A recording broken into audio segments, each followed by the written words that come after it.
गांव में दो घनिष्ठ मित्र थे, जुम्मन शेख और अलगू चौधरी। दोनों की दोस्ती मिसाल थी। लोग उनकी दोस्ती की कस्में खाते थे। लेकिन समय के साथ एक ऐसी घटना घटी जिसने उनकी मित्रता की परीक्षा ली। जुम्मन शेख के घर उनकी बूढ़ी मौसी रहती थीं।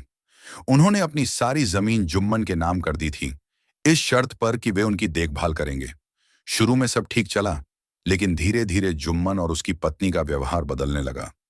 वे बूढ़ी खाला को अनदेखा करने लगे, उन्हें ठीक से खाना नहीं देते और उनका अपमान भी करते। एक दिन मौसी ने जुम्मन से कहा, बेटा, मुझे अब तुम्हारा सहारा नहीं चाहिए। मैं पंचायत में न्याय मांगूंगी। गांव में पंचायत बैठी।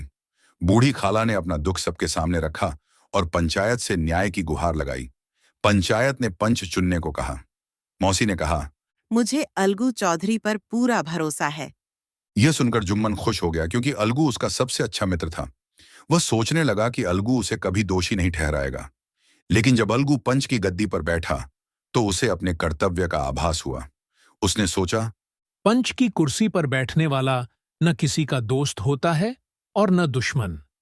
पंच केवल न्याय का सेवक होता है। पूरी पंचायत की बात सुनने के बाद अलगू ने फैसला सुनाया, दिरो, जुम्मन, तुम्हें अपनी खाला की सेवा करनी होगी, वरना उनकी जमीन उन्हें वापस करनी पड़ेगी। यह सुनकर जुम्मन को धक्का लगा। उसे अपने मित्र से ऐसी उम्मीद नहीं थी, लेकिन वह कोई विरोध नहीं कर सका और निर्णय मान लिया। कुछ महीनों बाद अलगू पर भी मुसीबत आई। उसका बैल मर गया, जिससे उसकी खेती पर संकट आ गया। उसने एक साहूकार समरू को बैल बेच दिया, लेकिन समरू ने पैसे नहीं दिए। अलगू ने कई बार मांगा, लेकिन समरू टालता रहा। आखिरकार अलगू ने पंचायत बुलाई।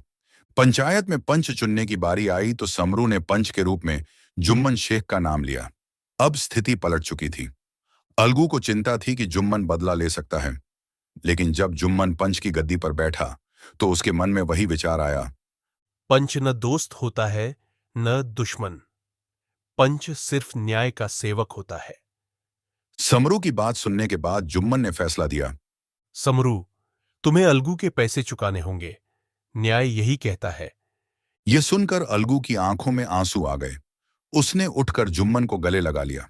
जुम्मन ने भी मुस्कुराते हुए कहा, आज मुझे समझ में आया कि पंच का पद कितना महान होता है।